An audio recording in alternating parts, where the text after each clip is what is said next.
The warning lights flashed red across the bridge of the Horizon's Promise.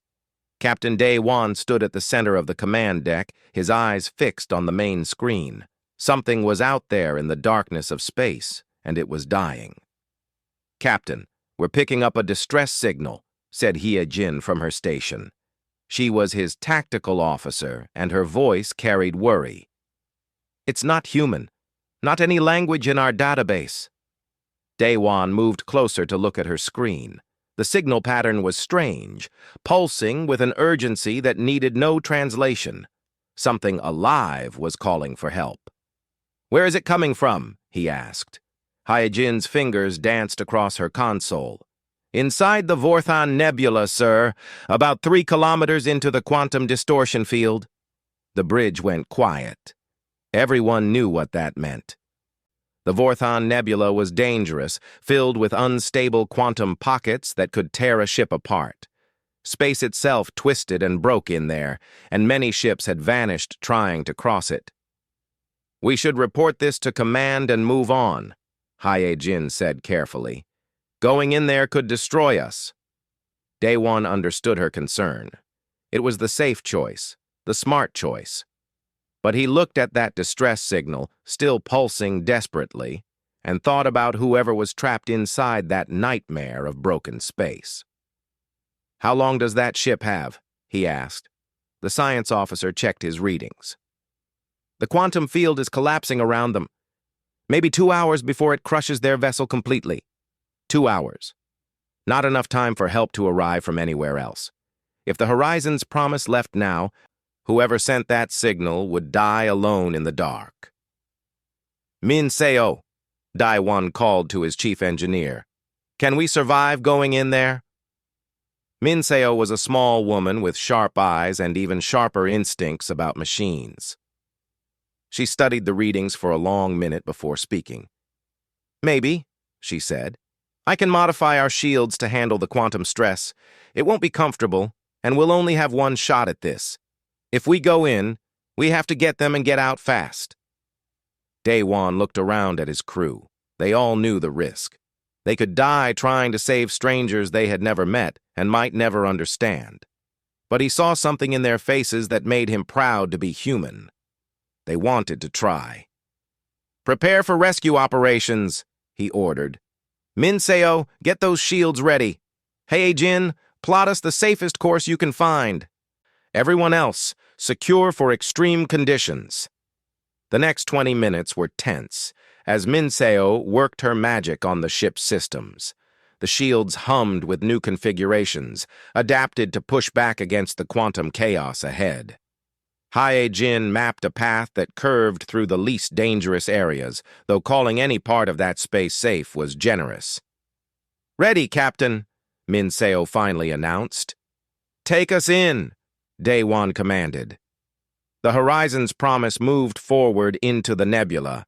Immediately, the ship began to shake. Reality itself seemed to bend around them as quantum forces pulled and twisted at their shields. The lights flickered, and the entire vessel groaned under the stress. "Shields holding at 70%, Min Seo called out, her hands flying across her controls. 65, 60.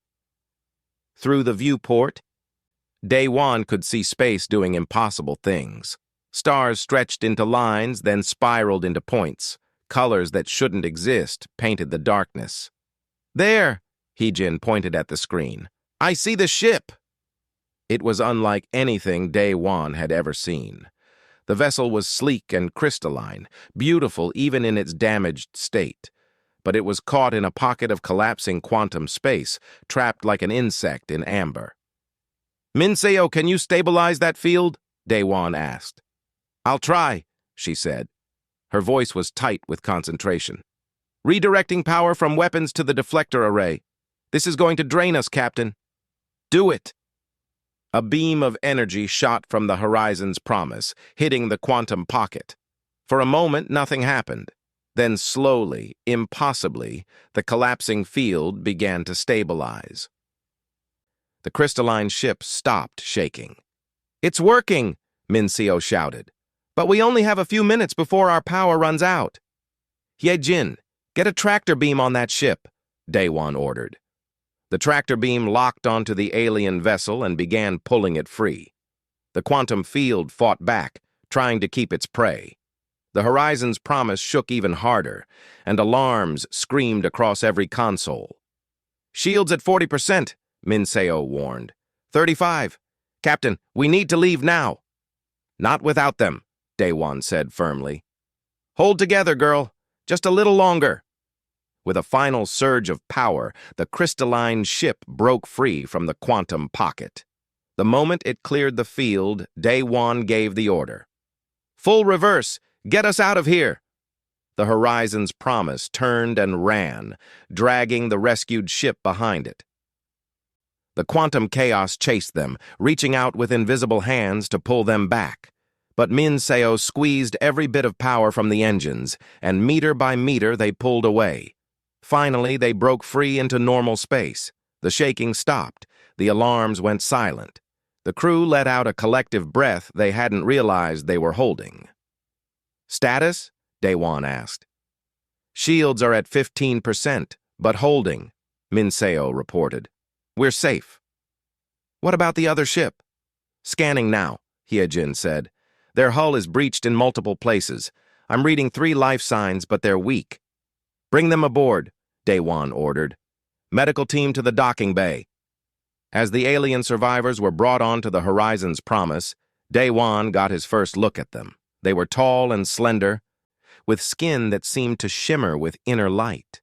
Their leader, despite being badly injured, managed to look at Daewon with eyes that held infinite depth.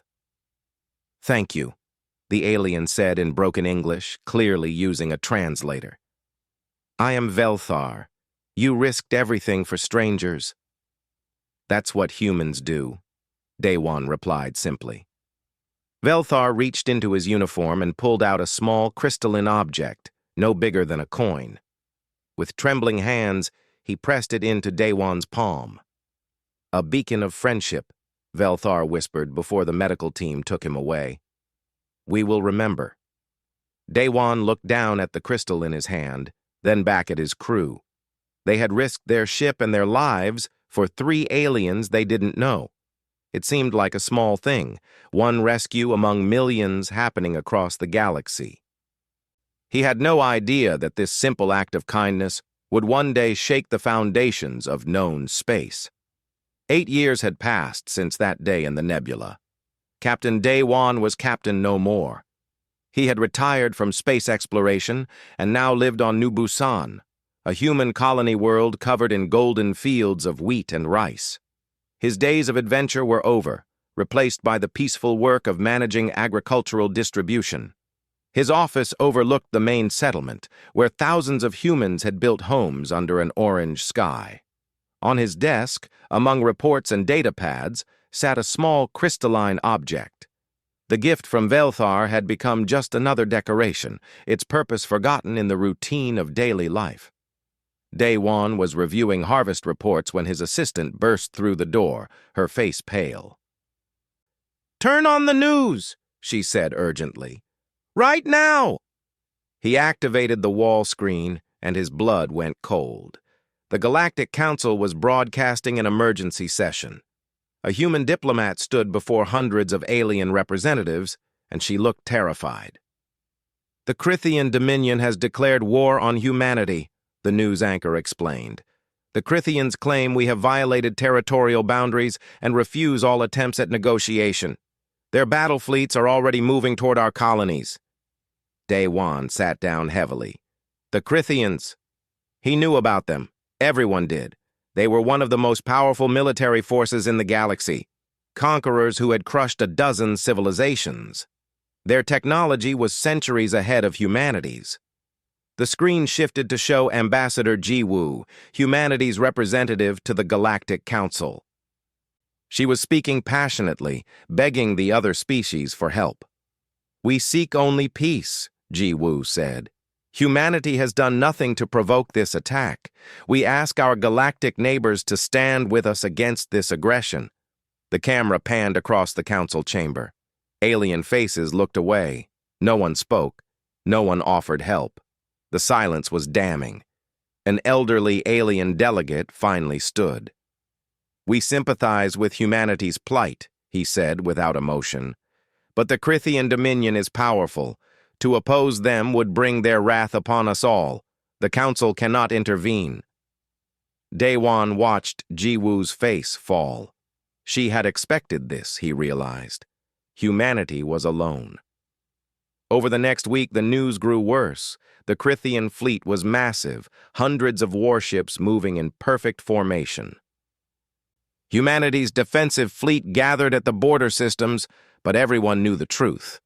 They were outmatched. Earth's military had maybe 30 ships that could stand against Crithian vessels. The enemy had 300. Daewon tried to focus on his work, but how could anyone think about wheat yields when humanity itself might be wiped out? He found himself staring at that crystalline object more and more, remembering Velthar's words. A beacon of friendship. What good was friendship now? On the 9th day after the war declaration, something unexpected happened. Daewon was walking through the settlement when alarms sounded. Not attack alarms, but the ones that signaled an approaching ship. Everyone looked up at the sky, fear in their eyes. Were the Crithians here already? But the ship that descended through the clouds was not Crithian. It was crystalline and beautiful, just like the vessel Daewon had rescued years ago. A Torvak ship. Within an hour, Daewon found himself standing in a meeting room with colonial officials, watching as alien visitors were escorted inside. And at the head of the Torvak delegation was a face he recognized. "Velthar," Daewon said in surprise. The Torvak had aged, but his eyes still held that infinite depth. He wore a uniform now, decorated with symbols that suggested high rank. When he saw Daewon, something like a smile crossed his face. "Captain Daewon," Velthar said, his English perfect now. "I am pleased to find you well." "I'm not a captain anymore," Daewon replied. "Just a farmer, really. What brings you here?" "War brings me here," Velthar said simply. "I have heard about the Crithian Declaration. The Torvak High Command sent me to speak with you specifically." Daewon felt confused. "Why me? I'm nobody important. If you want to talk to our leaders, Ambassador Jiwoo is at the council chambers." "I am talking to exactly who I need to talk to," Velthar said. He gestured to the crystalline object still sitting in Daewon's office. "You kept it. The beacon." "Of course. It was a gift." "Do you know what my people are, Daewon?" Velthar asked. "What the Torvak truly represent in this galaxy?" Daewon shook his head. The Torvak were mysterious. They rarely involved themselves in galactic affairs, stayed in their own systems, kept to themselves. "We are the oldest living civilization," Velthar explained. "We have technologies that make the Crithians look primitive. We have weapons that could sterilize entire sectors of space. For 5,000 years, we have watched younger species rise and fall." "Then why doesn't anyone know about you?" Daewon asked. "Because we choose not to interfere," Velthar said. "We learned long ago that power corrupts, that intervention breeds dependence, so we made a law. The Torvak do not involve themselves in the wars of others. We watch, we observe, but we do not act." Daewon felt his hope dying.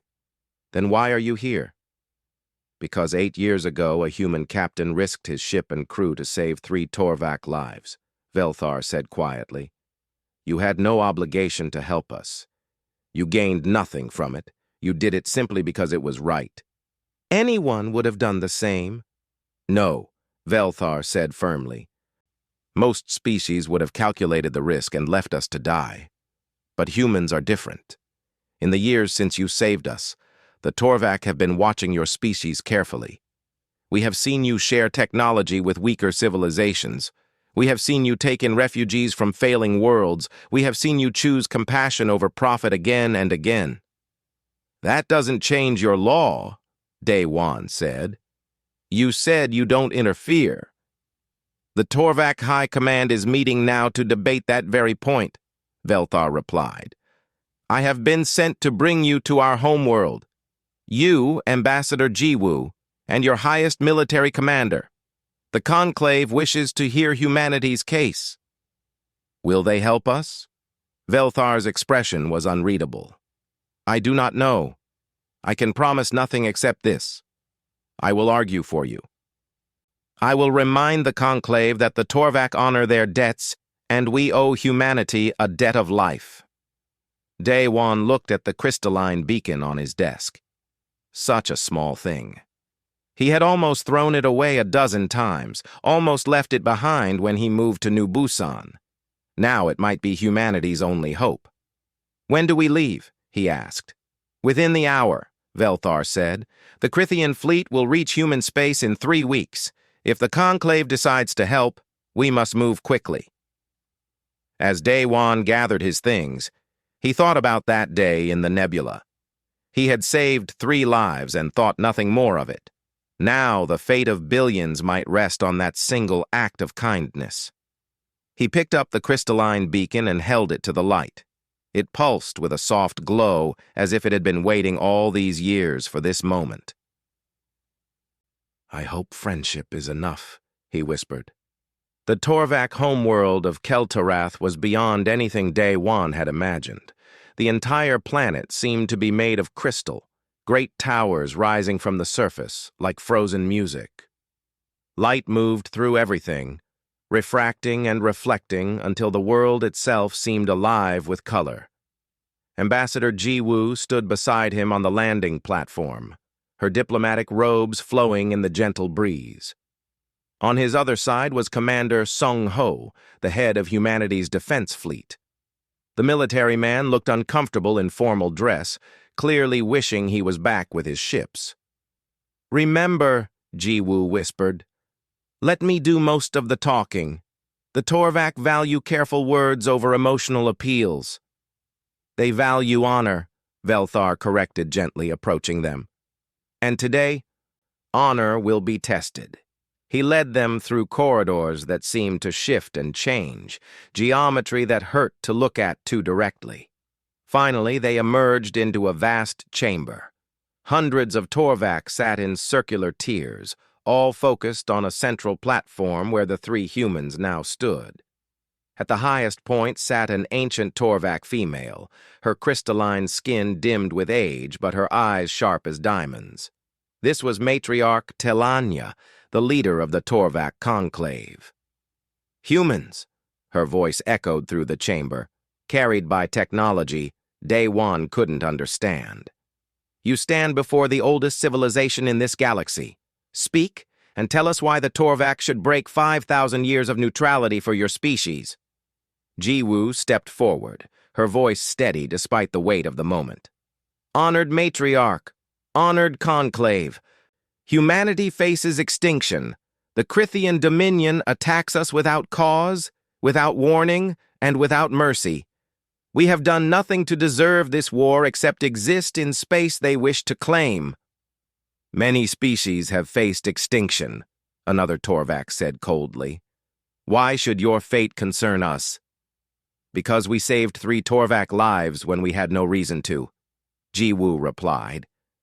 Because Captain Daewon risked his entire crew to pull your people from certain death. We ask that you honor that debt. Murmurs rippled through the conclave. A Torvak male stood, his bearing suggesting military rank. This was Korseth, and his expression was hostile. One act of rescue, Korseth said dismissively. This is what you base your petition on? The humans saved 3 lives, yes, but we are asked to risk our entire civilization's security policy. The price is too high. Is Torvak honor worth so little? Velthar spoke up, his voice cutting through the chamber. I was one of those 3 lives. I stood on a dying ship, watching space itself tear apart around me. I knew death was coming. And then humans arrived. We are grateful for your rescue, Admiral, Korseth said. But gratitude does not require us to enter a war. Then what does honor require? Velthar challenged. These humans asked for nothing. They expected no reward. They risked everything simply because others needed help. Is that not the highest principle we claim to value? It is one incident, Korseth countered. One data point. How do we know this represents humanity's true nature and not simply one captain's choice? Velthar touched a control, and the chamber's center filled with holographic images. For 8 years, I have watched humanity. Let me show you what I found. The images shifted rapidly. Human colony ships sharing water purification technology with a dying alien settlement. Human doctors working in refugee camps on border worlds. Human engineers teaching sustainable farming to species who had lost their homeworlds. Again and again, Velthar said, I found humans helping others, not for profit, not for territory, but because they believe it is right. In 8 years, I found hundreds of incidents like mine, humans who risk themselves for strangers. Anyone can be kind when it costs nothing, Korseth argued. What happens when humans gain power? Will they be so generous then? That is the question, isn't it? Matriarch Telanya said, speaking for the first time since the debate began. Her ancient eyes fixed on Day-Wan. Human captain, you have been silent. Tell me, if the Torvak give you advanced technology, if we help you defeat the Krithians, what will humanity do with that power? Day-Wan had been content to let Jiwoo speak, but now all eyes turned to him. He thought carefully before answering. I don't know, he said honestly. I can't speak for all humans. Some of us are greedy. Some are cruel. We're not perfect. Then why should we trust you? Korseth demanded triumphantly. Because we're also trying, Day-Wan said. Every day we try to be better than we were. We make mistakes, but we learn from them. When we see suffering, most of us want to stop it.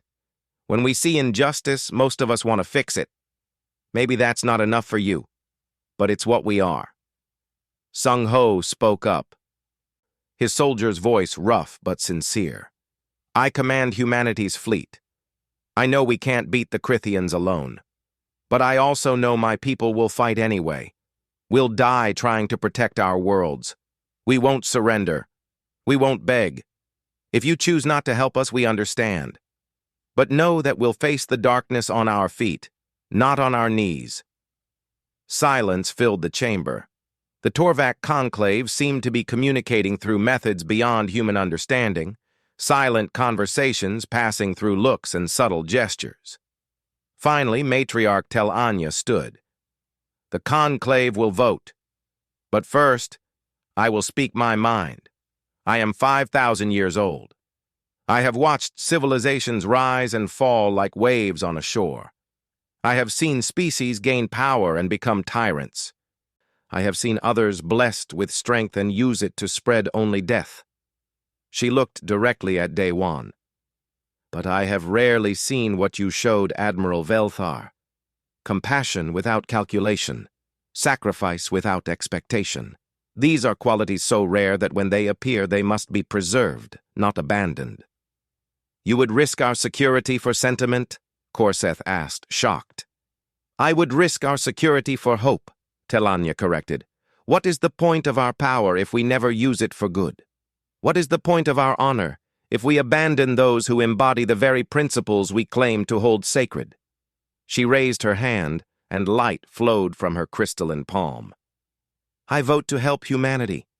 Let us honor our debt. One by one, other Torvak began to raise their hands, light flowing from their palms like stars being born. Not all voted yes. Korseth and his supporters kept their hands down, faces set in disapproval, but the majority spoke clearly. The conclave has decided, Telanya announced. The Torvak will provide humanity with defensive technology and military support. But hear this condition. You will not use our gifts for conquest. You will not become what the Krithians are. If you break this trust, we will take back everything we give and more. We accept, Jiwoo said immediately, bowing deeply. You have our word. As they left the chamber, Velthar placed a hand on Day-Wan's shoulder. You gave me my life back once. Now let me help you save your species. Why risk so much? Day-Wan asked. Your people are divided. This could cause problems for you. Because some things are worth the cost, Velthar said simply. Honor, friendship, hope. These things matter more than comfort or safety. Outside, the crystalline towers of Keltarath caught the light of the setting sun, turning the entire world into a prism of color. Day-Wan thought about the battle ahead, about the Crithian fleet bearing down on human worlds. But now, at least, humanity would not face the darkness alone. The Arcturus Gate stood at the edge of human space, like a final door before the storm. It was not a physical gate, but a cluster of space stations and defensive platforms, the last line of defense before the Crithian fleet could reach Earth and the core colony worlds. Commander Sung Ho stood on the bridge of the flagship Unity, watching his fleet assemble. 30 human warships, each now equipped with Torvac shield generators and energy weapons. The technology had arrived just 5 days ago, and his crews were still learning to use it. "Sir, long-range sensors are picking up the Crithian fleet," his tactical officer reported. 247 vessels. They'll be in firing range in 30 minutes. Sung Ho nodded grimly. Even with Torvac technology, the numbers were against them. But they would fight anyway. That's what humans did. "All ships, battle formation," he commanded. "Power up the new shields. Let's see what these gifts can do." Across the fleet, blue light shimmered into existence around the human ships as the Torvac shields activated. They were stronger than anything humanity had built before, capable of absorbing incredible amounts of damage. But would it be enough? "Commander, the Crithians are hailing us," the communications officer said. "Put them through." The screen filled with the image of a Crithian admiral. Thexanal was a massive creature covered in dark armor, his multiple eyes glowing red with confidence. "Human commander," Thexanal's voice rumbled. "You have new toys, I see. The Torvac gifts will not save you. Surrender now, and your species will be permitted to exist as servants. Fight, and we will erase you from history." "Here's my answer," Sung Ho replied calmly, and cut the transmission. He turned to his crew. "All ships weapons free. Show them what humans are made of."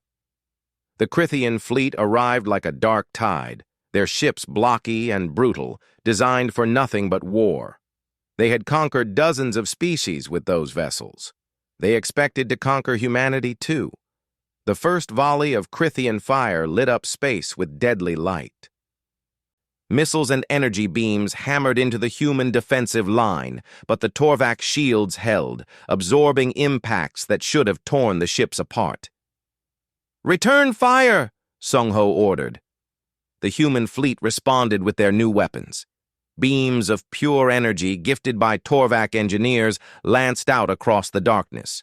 Where they hit Crithian shields, explosions bloomed like flowers of destruction. The Crithians seemed surprised that their first attack had failed. They were used to breaking enemy lines immediately, but the humans held position, their ships standing firm. "Sir, we're holding them," the tactical officer said with amazement. "The shields are at 80% capacity and stable." "Don't celebrate yet," Sung Ho warned. "They're just testing us." He was right. The Crithian fleet regrouped and came again, this time in a focused assault on the human left flank. The weight of their attack was devastating, hundreds of weapons firing in unison. "Left flank shields at 60%, Tactical reported. 50%. They're concentrating fire." Lieutenant Jinnah commanded the fighter squadron assigned to that flank. She was young but brilliant, and she saw the danger immediately. "All fighters, follow me," she transmitted. "We're going to hit their formation from the side." Her squadron of 30 fighters broke formation and dove into the Crithian fleet like sharks into a school of fish. They were too small and fast for the capital ships to track easily, and their new weapons could damage the larger vessels. "Target their weapon arrays," Jinnah ordered. "Make them choose between shooting at us or the main fleet." It worked. The Crithians had to split their attention, some ships trying to swat the fighters while others maintained fire on the fleet. The pressure on the left flank eased, and the human line held. But the Crithians had numbers. For every ship the humans damaged, 3 more moved up to replace it. Slowly, inevitably, the human fleet began to buckle under the weight. "Shields at 40% across the fleet," Tactical reported. "We can't sustain this much longer." Sung Ho felt the weight of command crushing down on him. He had done everything right, but it wasn't enough. The math was simple and brutal. The Crithians would win through sheer numbers. Then his science officer shouted, "Sir, new contacts emerging from hyperspace, multiple signatures, unknown classification. Identify them," Sung Ho demanded. The answer came not from his crew, but from a transmission that filled every screen in the fleet. Velthar's face appeared, and behind him, Day-Wan could see the bridge of a Torvak warship. "Human fleet, this is Admiral Velthar of the Torvak Defense Force," the transmission said. "We have arrived to honor our word. Hold your position. We will handle the rest." 50 Torvak vessels materialized from hyperspace, their crystalline hulls gleaming even in the darkness of battle. They were smaller than the Crithian ships, but moved with impossible grace, like dancers among the clumsy giants. "What are they doing?" Sung Ho muttered. The Torvak ships moved into position around the human fleet, and then they did something that made every sensor on every ship scream warnings. A field of pure quantum energy expanded from the Torvak vessels, washing over both fleets like a tide. "Sir, the Crithians' long-range weapons are offline," Tactical reported in shock. "All of them.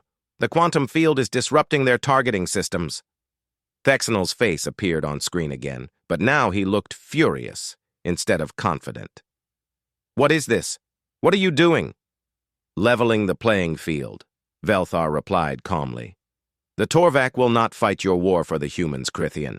But we will ensure the fight is fair. Your ships against theirs. Your weapons against theirs. No more overwhelming force. Just combat. Equals against equals." The Crithian admiral's expression shifted from fury to fear. Without their long-range advantage, without the ability to simply overwhelm through numbers, the battle became something else entirely. "All human ships," Sung Ho transmitted, a fierce smile on his face. "Now we show them what we've got. Bo-Ra, execute Plan Delta 7. Bo-Ra was his strategic advisor, and she had been preparing for this moment. She had studied Crithian tactics for months, looking for weaknesses. Now her knowledge would matter. "All ships, target their command vessels," Bo-Ra's orders went out across the fleet. "They coordinate through centralized control. Break their communication ships, and their fleet becomes chaos." The human ships moved with new purpose, their attacks focused and precise. They weren't trying to destroy the entire Crithian fleet anymore. They were trying to break it apart, to turn it from a unified force into scattered fragments. Jinnah's fighters screamed through the Crithian formation, targeting communication arrays and coordination nodes. The new Torvak weapons cut through Crithian armor like it was paper. "Their formation is collapsing," Tactical reported. "They're losing cohesion." Thexnel tried to rally his forces, but without long-range weapons and with their coordination breaking down, the Crithian fleet couldn't maintain its assault. Ships began to pull back, trying to regroup. "Press the advantage," Sung Ho ordered. "Don't let them reorganize."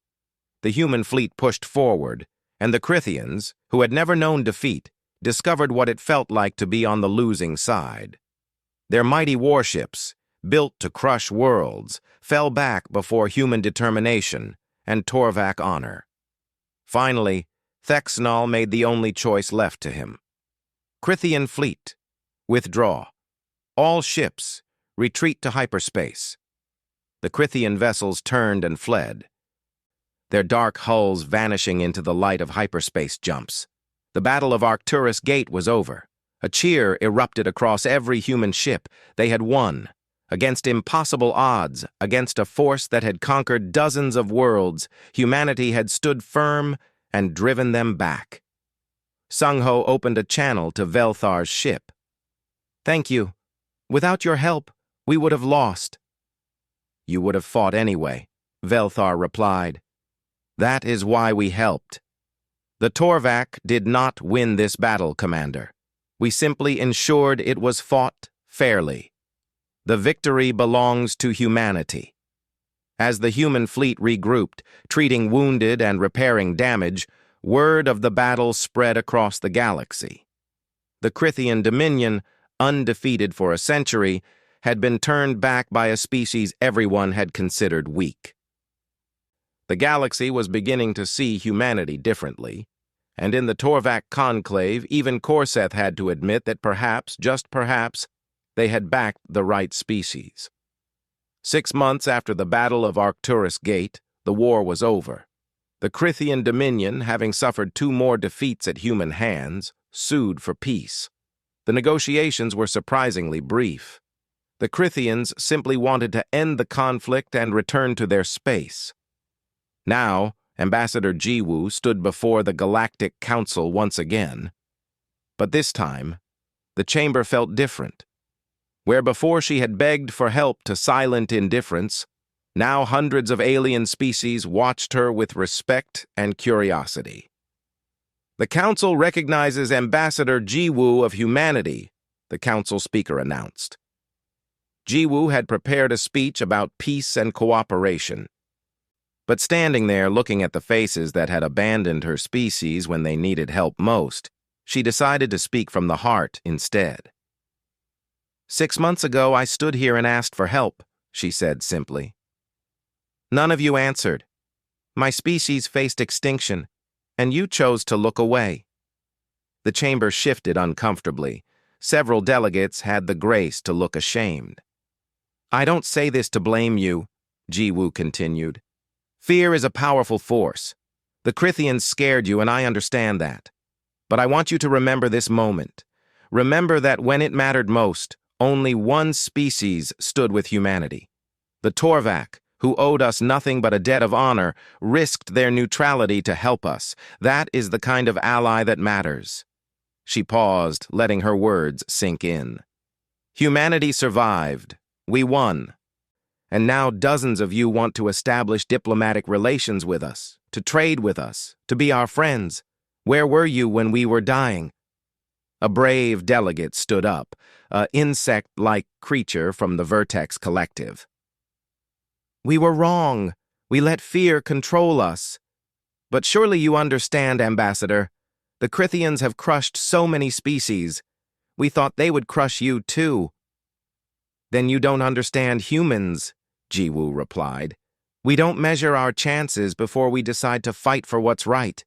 We don't calculate whether kindness will benefit us before we offer it. Maybe that makes us foolish in your eyes, but it's who we are. Another delegate spoke up, this one from the Kordax Republic. What does humanity want from the Council? Revenge for our inaction? Punishment? We want nothing, Jiwoo said. We'll establish relations with species that approach us in good faith. We'll trade with those who offer fair deals. And we'll remember who stood with us when it mattered. That's all. The Council speaker cleared his throat. There is another matter before the Council today. Admiral Velthar of the Torvak has requested permission to speak. This is highly unusual, as the Torvak rarely involve themselves in Council proceedings. Velthar entered the chamber, Daewon walking beside him. The former captain had insisted on attending, though he felt out of place among diplomats and politicians. Honored Council, Velthar began, his voice carrying across the vast space. I come before you to propose something that has not happened in 500 years.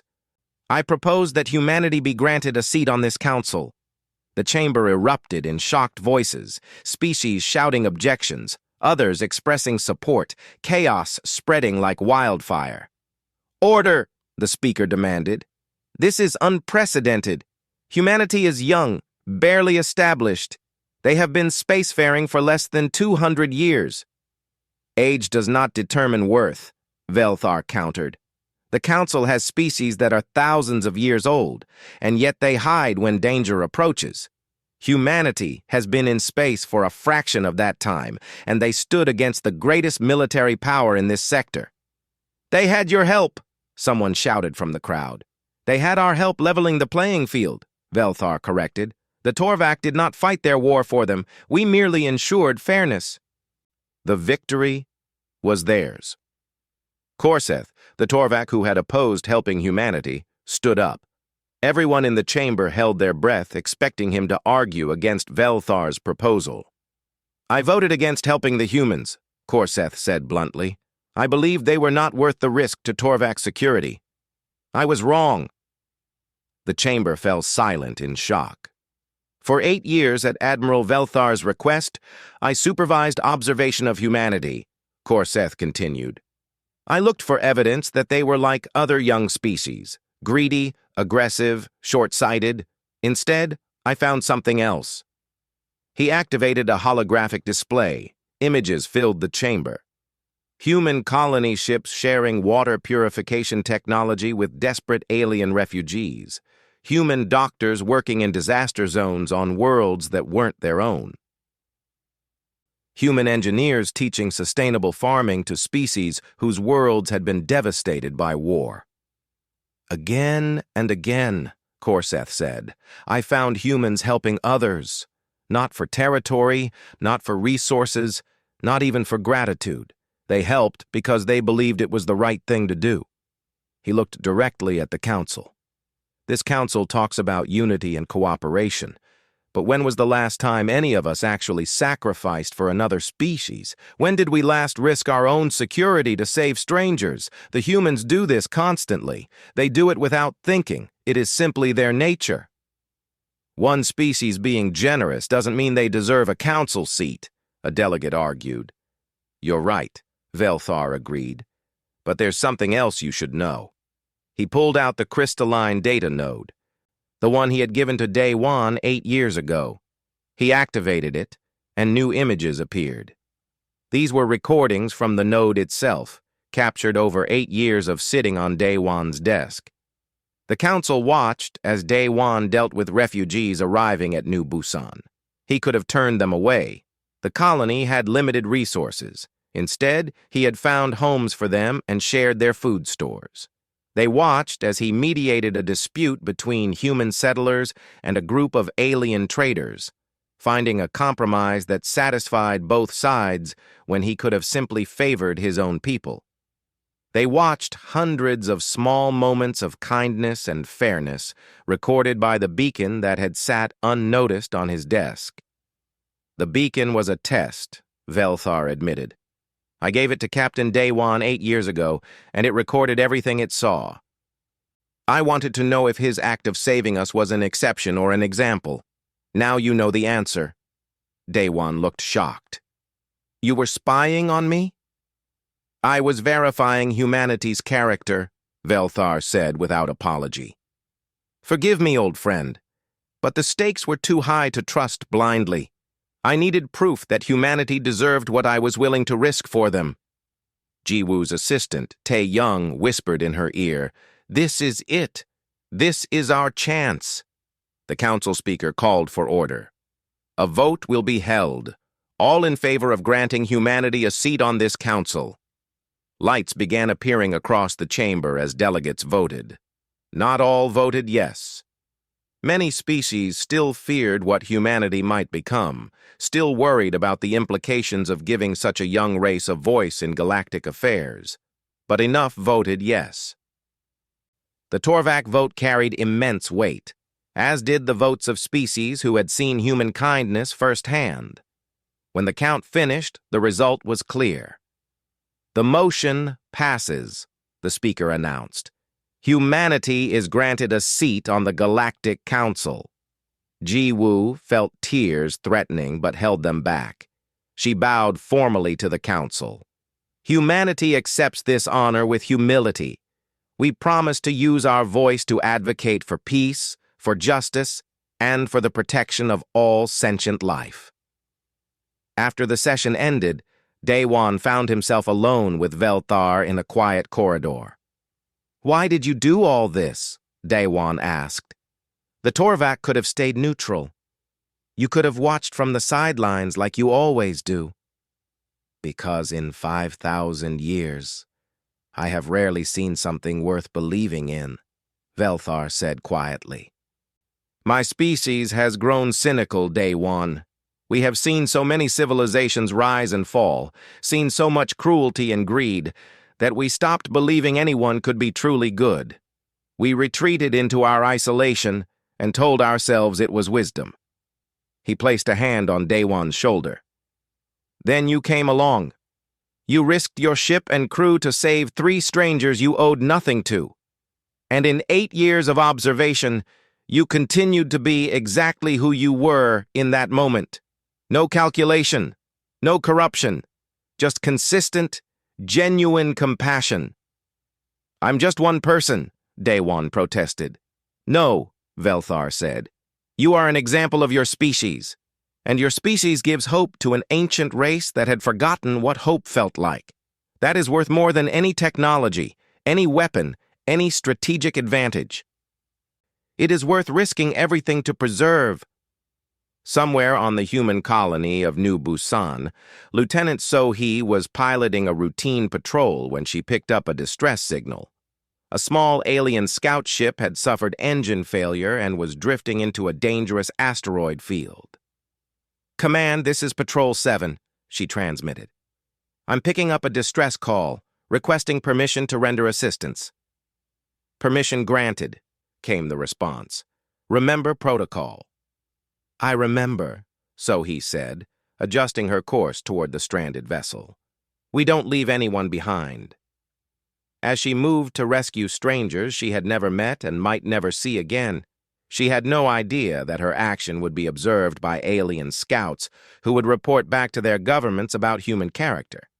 She had no idea that this simple act of kindness would, in time, lead to new alliances and new friendships. She just knew someone needed help, and she could provide it. That was enough. In the Galactic Council chambers, the lights of 1,000 worlds glittered like stars, and among them now shone a new light, representing a young species that had learned to reach for the stars while never forgetting to extend a hand to those who fell. Humanity had arrived on the galactic stage not through conquest or wealth, but through something far more powerful. They had arrived through kindness, honor, and the simple belief that helping others was always the right choice. And the galaxy would never be quite the same again.